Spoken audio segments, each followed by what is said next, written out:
Good day, Toni Vaughn. It's a pleasure to have you today. And we're delving into the young millennials of the 21st century. The kids are the future. And you have a lovely story that I read on your website, and I would like to hear more about it. Can you tell the audience? Thank you. Yes, of course. Well, thank you so much for having me, and I'm so You're glad to be welcome. with you. Um, yeah, so for me, when I graduated from college, it was right after the Great Recession, so the financial crisis of 2008. And I was like so many college students, whether it's there's a financial crisis going on or not, where I was just lost. And I thought that I was going to be having a fulfilling, job. I was going to be making a good salary, and everything that I had learned, I was going to be using. And um, it took months and months and months before I even started to get interviews. I had applied and I was not getting any responses at all. And it just so happened that I had a friend who was getting married. And so I hopped in my car and I had an old cassette tape, which I know that probably makes me seem super old. I promise I'm not that old. This was an old car, but I had a cassette tape where it was about Napoleon Hill. And I had always had an interest in, personal development a little bit, like Yeah. quotes and things like that had always spoken to me. But this was the first time that I had ever really had like immersed myself for a 10-hour drive into information around, and it helped me bring to light that um, I was honing in on everything that seemed wrong with what was going on in my life Yeah. rather than what was going right. And so, and I talk about the fact that the thing that really spoke to me was a negative thought and a positive thought can't occupy the same space. And so, what that trip really did for me was help me understand that I needed to look at the problems that I was facing as opportunities. And I needed to think, okay, well, maybe this is not working. What else could I be doing? Right. So often we think, oh, I've done everything. But really, when we look at it, we've done a few things and maybe we've done the exact same thing over and over and over again, but we're just not yielding results. So it helped me to think creatively and to start networking more effectively. And finally, I got a position. It was about 2 years after I graduated where I was able to get hired in with a financial services firm, and I was able to start actually using my degree and making an actual salary rather than bartending and being Yeah. a part-time administrative assistant and little things just to kind of help pay the bills. But once I got into that role, I then moved on to become a supervisor, and I was managing other people. I had a team of about 14 people when I ended up leaving the firm. But during that time, my passion for coaching people really, really grew. And so I loved watching individuals get excited about the work that they were doing. And Yeah. maybe it would seem like it was normally something that they would be very excited about, but being successful at it and actually changing the way they looked at what they did, not as, oh, I have to answer a phone call from a client, but I get an opportunity to empower someone to look at their financials in a different way, or to help them start saving more effectively, or to find an investment strategy that matched what their goals were. So helping them understand that they had an opportunity with every call that they took to be more effective, and to also help their own career grow and help them decide, okay, what does the next 2 or 3 years or the next 5 years look like for your career advancement. So not only helping people get a job became of interest to me, but also helping them be very successful in their roles and maybe get, the identify opportunities to grow, get promoted, and to make more money, because money's not everything. But So, if you have the ability to provide for your needs, you're obviously going to be less stressed at work. So that's another thing that I'm really I love helping young people with. awesome story.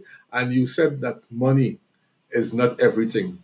And people have to understand that it's very crucial, especially on the LinkedIn platform, where we find individuals tend to be sleazy, as I Yes. mentioned. It's something that you shouldn't be doing, because some people do not want you to just message them and try to sell to them.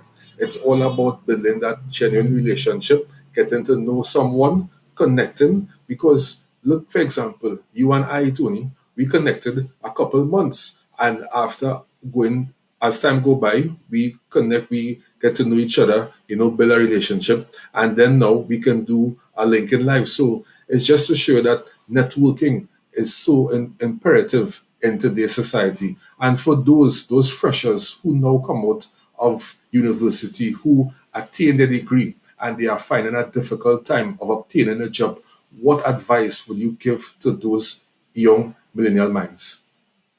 Definitely, yeah. And on if you are here and you're on LinkedIn, you're already ahead of the game. And I know you might not feel that way, but utilize this platform to its fullest capability. That is one thing that I have seen so many young people. They might create a profile because it's starting to get on the radar of colleges and universities to tell young people, hey, maybe they make it an assignment and they say you have to create a LinkedIn profile. So, okay, that's better Yeah. than nothing.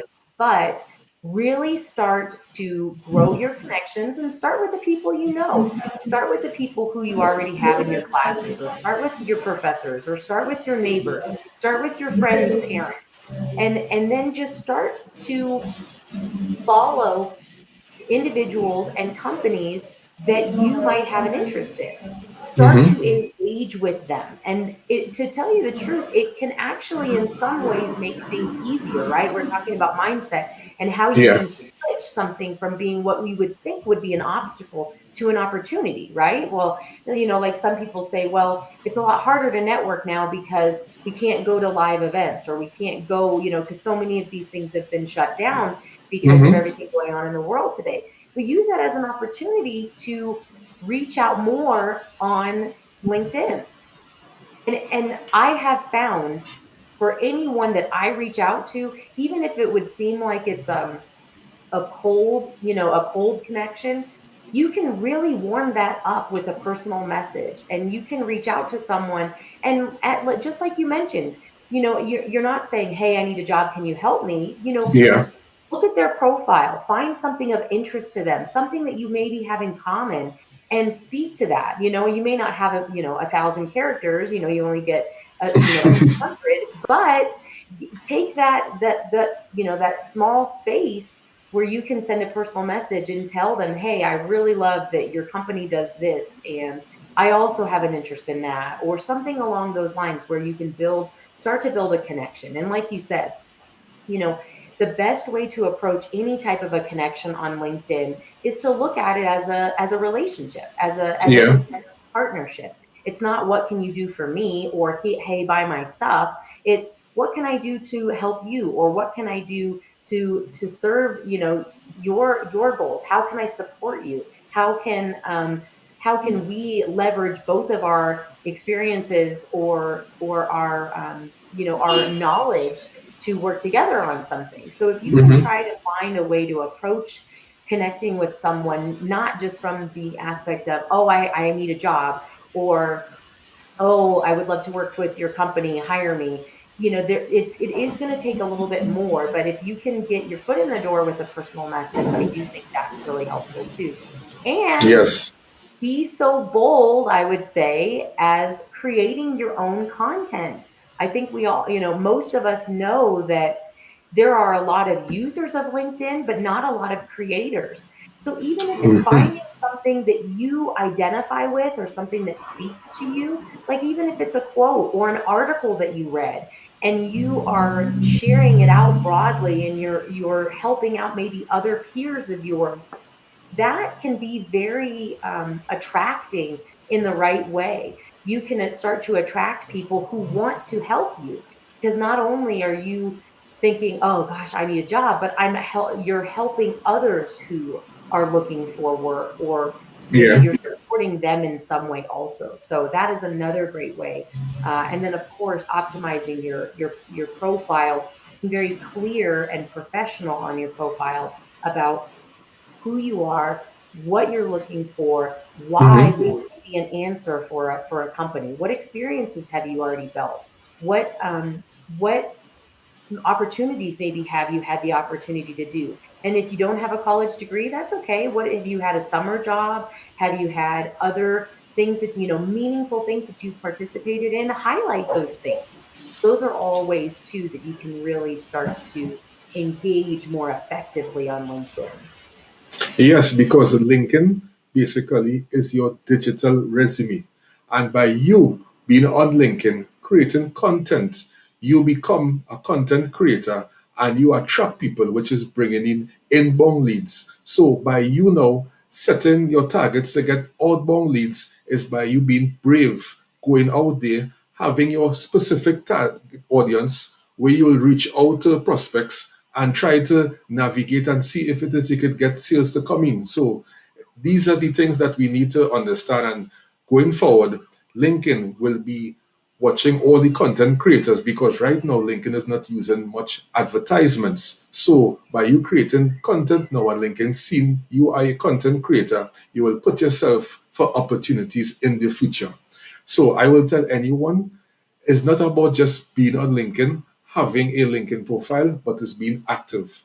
What would you say in terms of the number of times for the week should someone put out content? Should it be 7 times for the week or should it be 5 times for the week? They should put out content so that they can be noticeable on the platform and people can reach out to them, prospects, or even job opportunities. Yeah, I mean, if you're a career seeker, and right now you're doing zero, just start with once, and then once Yeah. if you can do it one time a week, then you can do it 3 times a week, and if you can do it 3 times a week, you can do it 5 times a week. I wouldn't say much past that, just because there definitely are areas where you want to.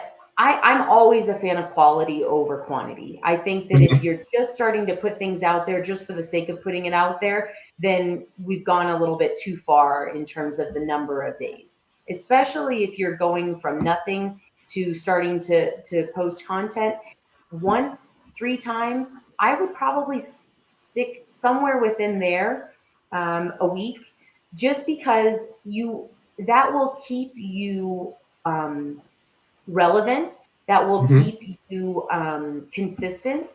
I think sometimes another problem that a lot of young people face is that if the problem or the opportunity seems insurmountable, then they won't even get started. So I think it's more Yes. important to start doing it even once a week than thinking, oh my gosh, how am I going to do this 5 times a week, and then you do nothing.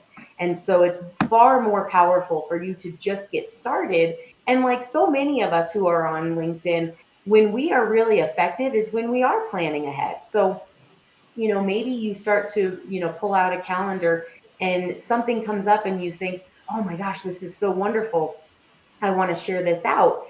And you've already posted 2 or 3 times this week. Well, maybe you share it on Monday. Maybe you share it on Mhm. Tuesday. Yeah. So you start to think strategically about being consistent, because if you post 5 times this week and then you don't post for 3 weeks, it's far more effective for you to spread out those 5 posts over a 3 or 4 week period, so that you're being consistent and you're continuing. We all talk about the algorithm, but it Mhm. is relevant. And if you go an extended amount of time, then all that work that you built by starting to post, you'll have to start to it's like 2 steps forward, 2 steps back. So Yeah. you're really going to have to regain that momentum again if you take too much time off.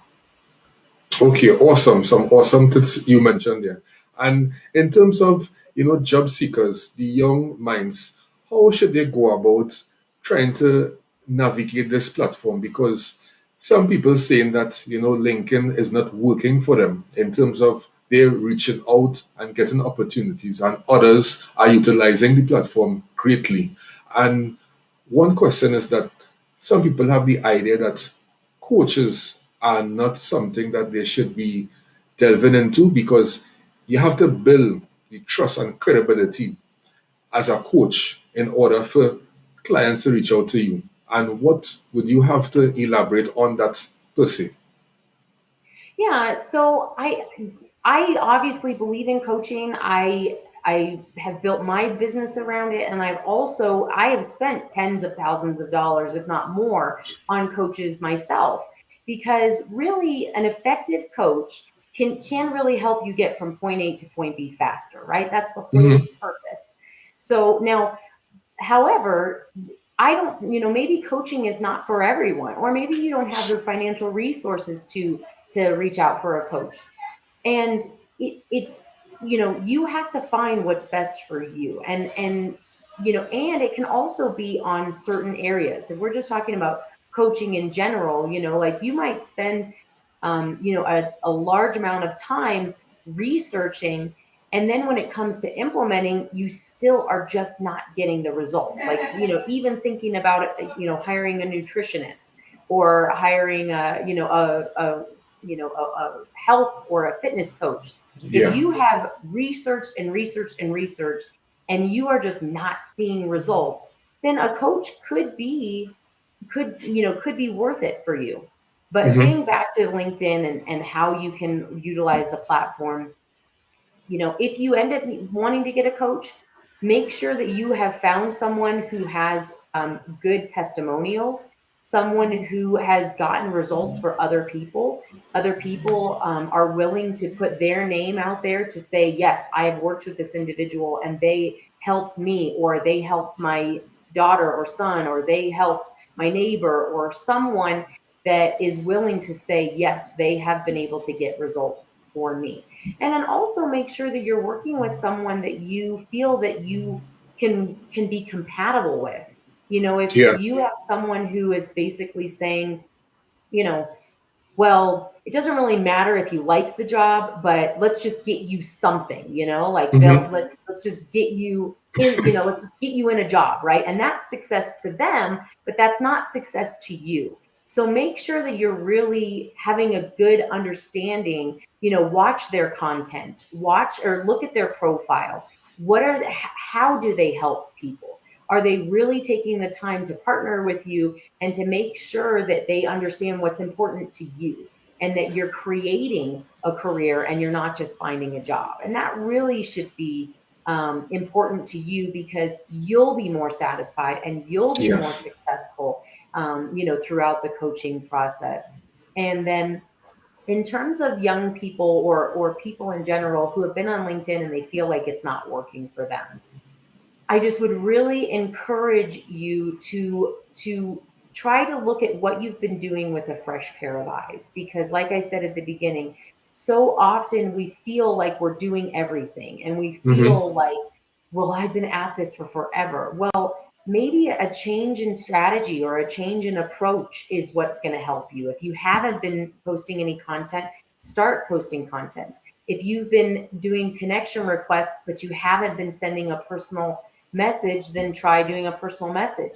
If you've been sending personal messages, but that hasn't really been working for you, have you been going to that person's content and Hmm. engaging with their content? That is another way. So maybe you send them a personal message in addition to going to their last several posts and meaningfully engaging with them. So you show them that you're not just doing what everybody says you should do and Yeah. sending a personal message, but you're also taking the time to engage with their content. And for all of us out there who create content, we love that, right? I mean, we love Hmm. it when we post something, take the time to pour, however long it might take, into something that we've created, and somebody shares a meaningful experience or a comment, like they get it and they like it, and that feels good. So that can be another way to help engage with people. And if Yes, they for don't, my. yes, oh, go ahead. Okay. So, from my personal experience, what I realize is that providing daily content is great. So, I try to provide at least, let's say, for the week, five content, Monday to Friday. Sometimes what I realize is that it have certain days that the content engagement is below. So like on a Monday and sometimes on a Friday, if it is that you post the content after 12, you realize that the content engagement will be low. So posting times have a lot to do with it. And just posting is one good thing, but you have to really reach out, to your target. If it is that a certain company you're targeting, you follow the company, you reach out to that individual, you engage in their content, and then as time go by, if it's after a week or 2 weeks, then maybe you could send a personalized message and try to get familiarized with the individual, with the company going forward. So that could be a great strategy because it's not just about, you providing content, but you must do that outreach. Because when you do that outreach now and they provide the content, they now will watch the content and be like, okay, this person, I could give this person an opportunity for an interview, going forward. So once it is to implement these two, everything will be all right. And going forward, in terms of how it is individuals may want to reach out to you, how they can, the young minds who looking for that career coaching, for the young minds who looking to land that job opportunity, how can they reach out to you? What platforms are you reachable? Well, for me, LinkedIn is probably where I spend the most time because I know that this is where a lot of individuals are at. The ones who need the most help are here. So LinkedIn is a great Yeah. way to reach out to me. Um, Also, you can visit my website. I think you do have it there. So ToniMiloVaughn.com or Hmm. YoungAdultEmpowerment.com. Either way, it gets to the same place. So I do my best to get content out regularly. COVID did kind of mess with things a little bit. So, but I'm really excited to start doing weekly blogs again and really try to get as much as I can out there for free. But if you find that that's just not quite enough, definitely message me and we can, talk about maybe what options we can do if you wanted to do something more specific to you, more comprehensive. I'd be happy to see how I can help. And by chance, do you have like a coaching session, like if it's coach groups going forward, or is it that when someone reach out to you, you coach individually? For some people who might want to know if to join your coaching sessions, if you have any coming up in the future, per se. Yeah. So that's another thing that I just wound down a few months ago. I did have a group coaching. I do have a course that is, it's a really deep dive into all aspects of your career. So the brainstorming phase, interview, applying, Hmm. so it takes you through everything and then getting promoted and all those types of things. And in that way, there is regular group coaching involved with that. So that is definitely something that that is available on the website or my LinkedIn profile if you wanted to learn more about that. And then Okay. I'm also on Instagram.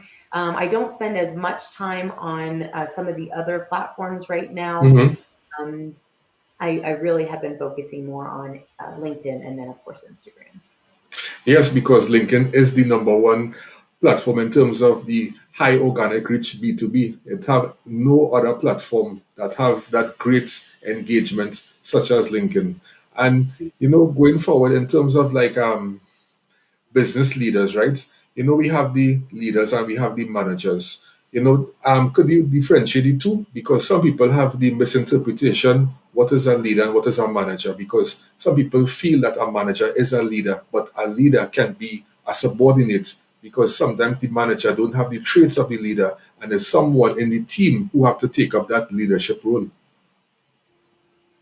Yeah, no, I mean, there absolutely is a difference between someone who just manages people and someone who leads people. And in my experience, there is, and there's not, and I want to say there's nothing wrong with being a people manager. There are times when you just need someone who knows the way that there's a specific way that things need to be done, and that person knows how to do it. And so they are going to identify areas that need to be, improved based on a way that things are meant to be done. And so that Yeah. person's job is to just make sure that everybody is doing what their role is. So there's an aspect of management in leadership. Um, but if you want to transcend being just a manager into leadership, you really have, there are a few things that I really like to talk to young people especially about, because if you're newer in your career and you want to become a leader, um, that's wonderful. And I believe that Mhm. you should absolutely do that. So a few things that I talk to young people about who want to get into leadership is, of course, first and foremost, you need to become proficient in your role. Before you want to take on anything, you do need to be, not only do you need to meet the expectations of your role, but you need to exceed the expectations of your role. So Yeah. that you consistently are doing whatever is expected of you, and then you're starting to look for opportunities to do more. So things that you need to be thinking about are, how does your role fit into the overall organization? So not just, here's a widget, I need to move it from here to here and this and that, and that's the process. Why is this being done? Why does my role exist? Who do I work very closely with? Which relationships do I need to continue to nurture and to collaborate with? Because if I can help them do their role really well, that will make the whole organization operate more effectively. So starting to see why your company does the things that they do, then you can start to, identify bottlenecks or areas of opportunity where you can start to bring things to, to your leader, your manager, or to the leadership team in general, saying, Yeah. here's something that I identified, and I thought this might be a potential solution, right? You're not just going to be bringing problems, right? You want to start to think about, you want to demonstrate that you're thinking about things that can be improved upon. And another thing is having the courage to speak up. If something doesn't quite seem like it's going right, or maybe you're in a meeting and everybody seems to be just nodding and saying yes, that's what needs to be done. If you have the courage to bring about a thoughtful question and say, well, what if we did it like this? Or what if we looked at it from this perspective? Or, not just working on your specific role, but now you're starting to help your peers improve. So maybe you Mhm. came across a problem, and not only did you fix it yourself, which is a strong individual performer, that's great, individual contributor, but you, excuse me, you shared it out with your team and you said, hey, everybody, I came across something today and I thought it was really strange, really unique. Here's how I fixed it. Yeah. I wanted to share it with everybody. So those are ways that you can start to take it above and beyond, not just being a strong individual contributor, but starting to impact others. And that way, that's leading, right? You're not Mhm. only improving your own performance, but you're improving the performance of the people around you. And another, I would just say, probably, I mean, we could talk for hours on leadership, and it's obviously Yeah. an exciting topic, but being a strong communicator is probably one of the most important things if you want to be an effective leader, because there are going to be times where you have to communicate hard messages, where you have to gently challenge somebody, and if you don't know how to do that effectively, you're going to rub people the wrong way, and you're going to have a much more challenging road ahead of you on the leadership path. So really do your best to cultivate, we all talk about soft skills, so things like that, in addition to being a strong communicator, those soft skills like the time management, consistency, being Mhm. reliable, um, you know, emotional intelligence, right? So you see things where maybe other people don't see them, and then you have the good communication skills on how to drill down on them and to maybe draw out the best from other people is an amazing leadership skill, and communication helps really facilitate that. Yeah, because the reason why it is I asked that question in terms of leadership and management, because I was working with a team and the manager, he was a young person, younger than everyone, the youngest in the team. And on the team, most individuals had a problem with that because they do not want to be led by a manager who Sure. is younger than them. And it caused a feud in the team in such a way that the team members did not listen to the manager. And going forward, what went on is that so many confusion, and one person got taken out of the team, and then the next person they left, and it has caused a whole problem. But the manager now brought in individuals who he personally knows so that it could have some sort of stability going forward. And that how it is that he rectified that problem. But it's just to show you that some people have a problem with people who managers, and they are age difference much younger than them. So in something like that, a scenario like that, how would you say that, to get the team on the same path, that it don't have any confusion, because it can be confusing into any organization when seeing that you should be given that opportunity, because you find that you have years experience and this young person who do not have much experience coming to manage you in a team. So what should be some recommendations going forward considering that, or what are your views per se? Yeah. No, it's a great question, and it does happen. And so what I would say is, like, and I'll give you an example. When I Hmm. became a new leader, and I had people who were younger than me, people who were older than me. I mean, there were all different ages on my team. And the very first thing that I did is probably the most effective thing that I have ever found is the very first interaction that I had with each individual person. We did not talk about business at all. I put the Okay. ball in their court, and I said, we can do whatever you want. We can go get a cup of coffee. We can go for a walk. We can go shoot hoops. We can do whatever you want. And I let them choose how we interacted for our very first time. And we did not talk about business.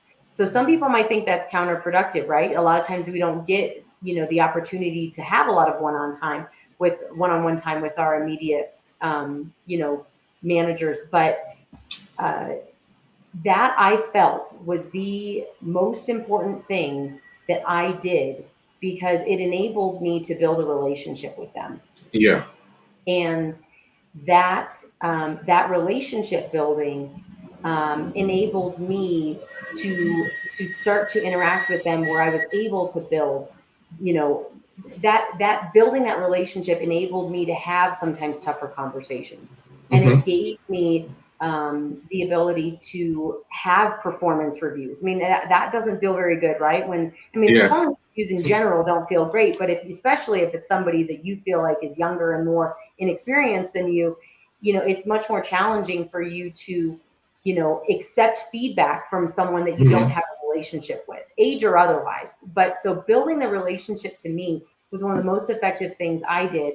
And I would say the other thing that I did to continue to strengthen that relationship is, whenever whenever they came to me with a problem or they were, it's like parenting. If Yeah. for anyone watching who has children, if you want your children to continue to come to you, then you have to give them your undivided attention when they come to you. And so I think a lot of leaders, if someone comes up, they're still working on their computer and they're not paying attention, and they're listening, but Hmm. that's not giving someone full respect. So I would always say, hey, I'm wrapping something up right now, but give me 1 second, because I want to listen to what you have to say. So I'm wrapping up something, I'm writing down a note. Okay, I turn to them and I give them my undivided attention, and I say, okay, what's going on? And I genuinely take that minute to help them. Now, I might not be able to do that every time they come to me, but if I do that, especially in the beginning, then they know that when I say, hey, I'd love to help you right now, but I'm working on something, they know that if I had the ability to do it right this second, I would, because I've already done that. I've already Yeah. done that with them.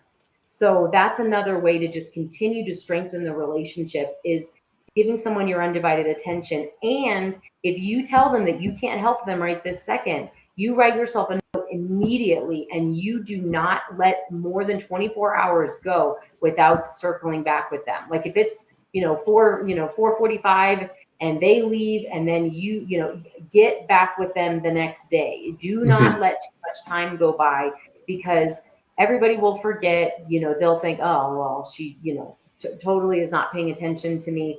So it's just really respecting people, and then giving them opportunities. Like, for instance, I'll give you another example.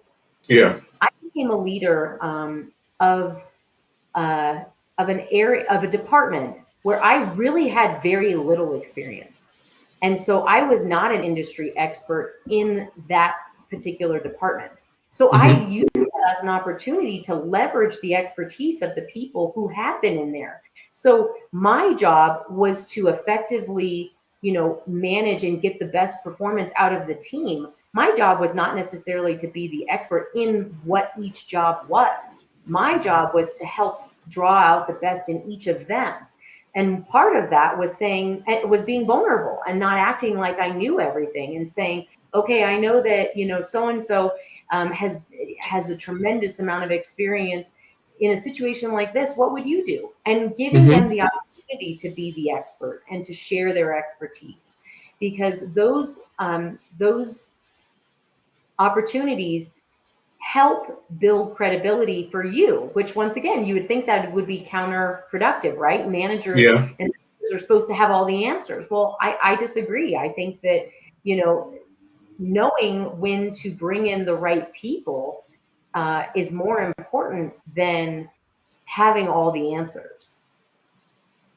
Okay, okay. I understand that. And it's so true because the right people in a team or in an industry will help you grow, because the business, they employ individuals who have that intellect, who may be more intellectual than them, to come and carry the business from one point to the next. What I have saw being in a team is that team members not necessarily will like each other for many different reasons, and you will have that dispute going forward. How do you overcome that? Sometimes the best thing is just to be quiet, because when it is now you put in your 2 cents, your words, they now can flip that, and that could cause a confusion, because I saw a team broke up by someone telling someone something about a next team member, and when you do find out, it reach management, and that caused now the team to dismantle. And situations like that, I would say, is that the manager should always be talking to her team or his team ever so often, finding out that if everyone was okay, trying to be most transparent going forward. Because as a manager, if you do not be transparent, some team members will feel that like you are holding back on them, and that will cause a whole rift in the team. So these is things that managers and team members had to be very careful on. Could you elaborate on that to say? Definitely. So, I would say that probably one of the best things that you can do when you become the leader of a newly formed team, or maybe you are the newest member of the team and the team's been existing for a while, but just the fact that you are there, it's a new team, it's a new team dynamic. And Hmm. so, setting the working together to set general guidelines for the team and doing some type of a team builder is incredibly powerful. Like, for instance, you know, a team that I was overseeing, we decided that we wanted to basically become a team. We wanted to Hmm. have, an identity, a team identity. And so it was actually really funny because I had never seen Harry Potter, and I still haven't.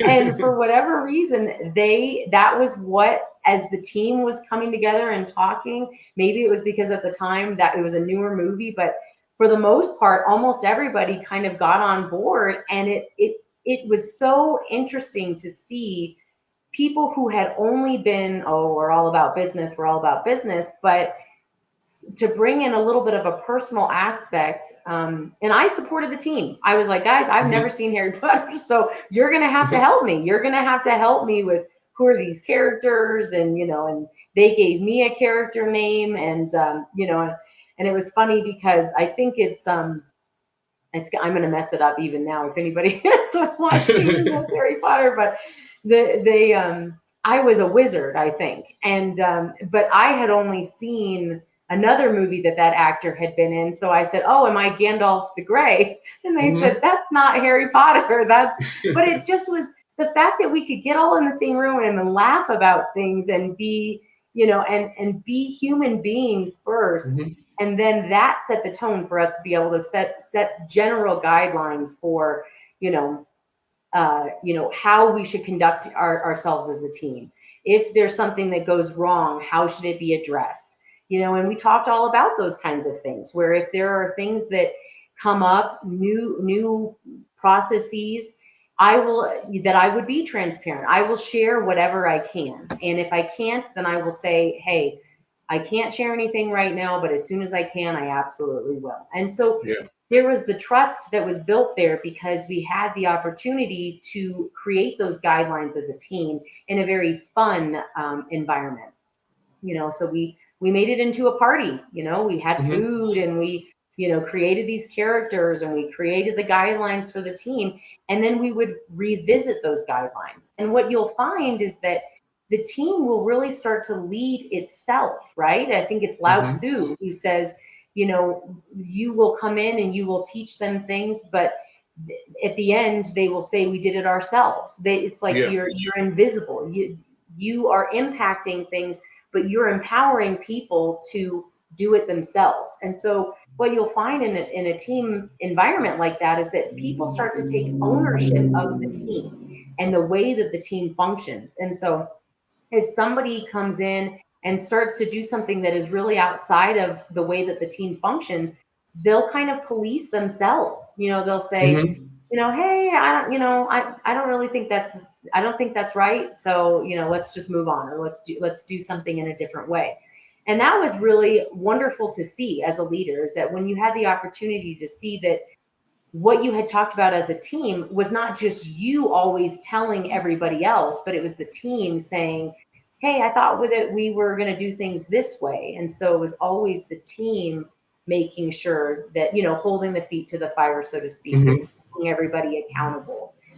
So what you were describing, that the breakdown would be as a result of that not taking place, the Yeah. the the guidelines not being revisited, the team not feeling ownership for the way that the team needs to run and function, and not knowing what everyone's role is, and not having transparency, and not having open lines of communication, and trying to take sides. If there's conflict with two members of the team, you got to Hmm. get them in a room. You can't Yeah.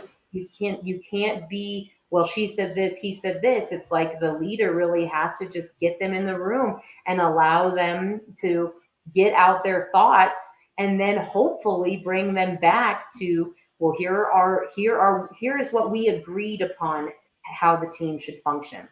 So it seems like things didn't go the way that we really wanted them to go. So let's do better next time. And getting their commitment, their to Hmm. recommit to the way that we all agreed that the team would function. Great tips. And team building is most imperative because you want the team outside of the job to be working together, to be enjoying understanding each other. So you're working in the work environment, but what about the playing field? So by team building, you go, let's say it's a picnic, each other bring something, you sit down, you eat, you discuss, you try to find out about the team members, not just about the working life aspect, but about you yourself. So that way now you show each other that you care about each other, that this team is a family. And for young millennials that listening out there, team building is not necessarily that you, a young person, cannot adapt to, because young people are given the opportunities, as we say, freshers, they are given the opportunity sometimes to come out of a university to be in a team. And when you realize that the team is much older than you start to feel that you want to be segregated. But no, it's you now have to spread your wings and push yourself and embrace the team so that you could grow, because that's the only way that you could make yourself noticeable and make them appreciate you. So these are some of the things that we have to take in consideration in terms of building a team. And for the young ones who may feel a little bit timid to be in a team, seeing that it's more experienced people or people that in the job a longer time than they, and they know coming out of school, some people might watch that they are younger, and that is have a kind of a segregation going forward. So in essence, what I'm getting at is that I feel that the young minds, they really need someone to guide them, and that way the coach comes in, or the mentor. So that's your job, basically, Tony, to empower, to elevate, to inspire the young minds so that they will feel, a sense of urgency that they can do better in their career as we're going forward. So, just in closing, Tony, what advice would you give the young minds who are trying to, some of them not even sure what career path to take? They are just going at everything and trying to figure out as they go by, and then it have the others now who might be in a career path, but it's not going the way that they want to, and they want to realign themselves into something else. What advice can you give to them? Yeah, well, two things real quick because I actually find that young people today they want to collaborate. They want to work in groups more. Mm-hmm. If you work in an environment where they are not engaging, I'd be willing to bet that it's not because they don't want to. It's because they don't know how, or Yes. they're too timid to ruffle the feathers of maybe some of the more tenured individuals in the room. So I would encourage anyone who's maybe a more tenured person in their career to reach out to those young people because they probably really want to have more of a collaborative approach and to be more team oriented because that's actually a lot of the way that they've grown up in terms of how they interact in colleges is that there's a lot of group interaction. So yes, they might be used to doing a lot of things on their own. They might be very independent on their phones.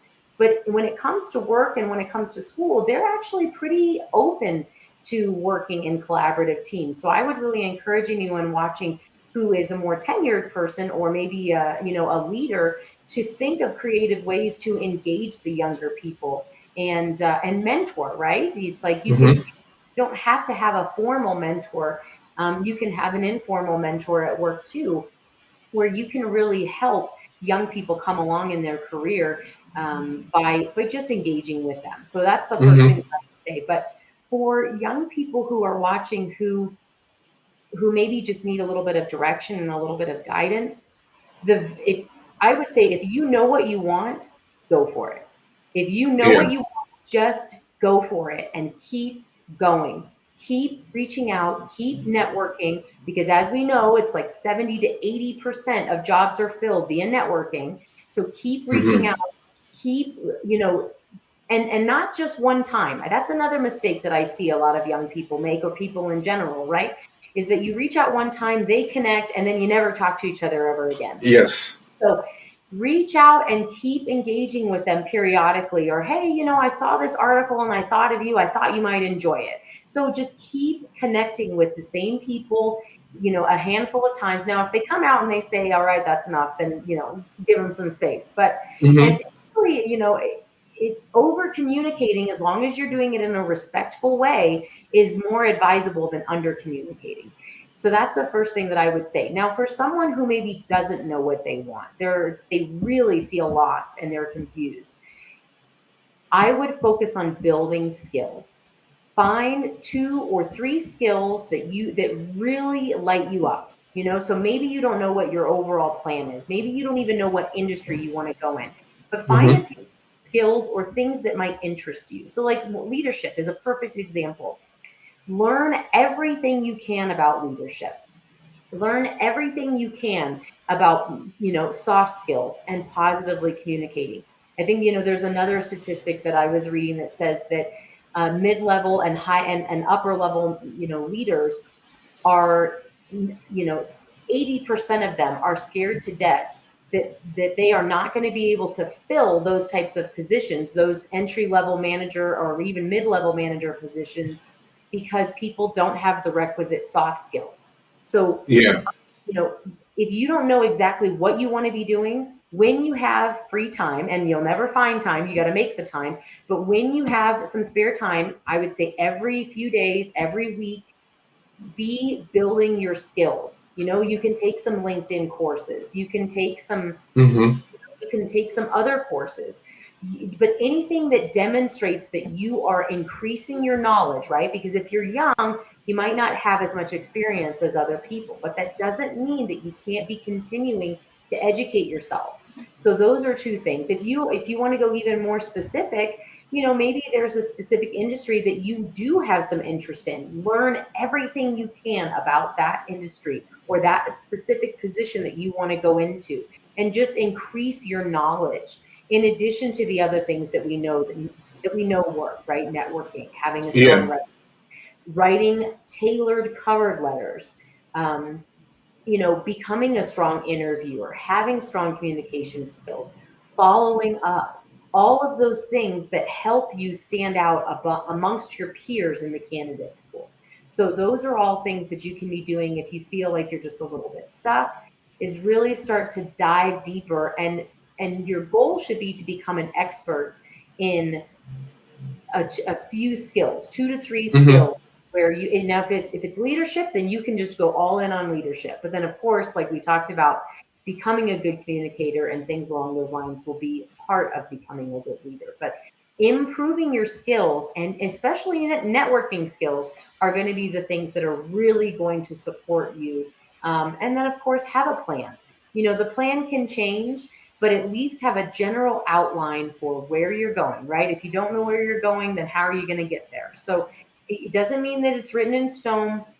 I know a lot of Hmm. young people, millennials and Gen Zers, they don't want to be nailed down. They want to be able to adapt, and you absolutely will. Believe me, we are living in exponential times. And if you're existing right now, you're going to have to adapt. You're going to have to change. So that will absolutely be part of it. But for now, have a goal, have a direction, and work that plan and be. Yes, agreed.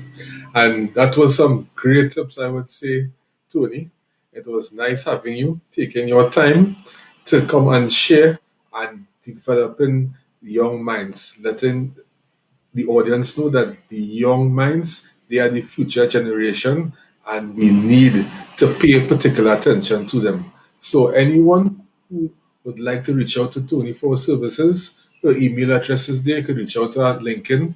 Also, she said Instagram and YouTube. I saw that you have 1 or 2 videos on YouTube. So if it is you want to see more of her content, you can see it on LinkedIn, and also you could delve into YouTube and learn more about Tony Vaughn. So thanks for taking your time, Tony Vaughn. It was a pleasure. Thank you so much for having me. You're welcome.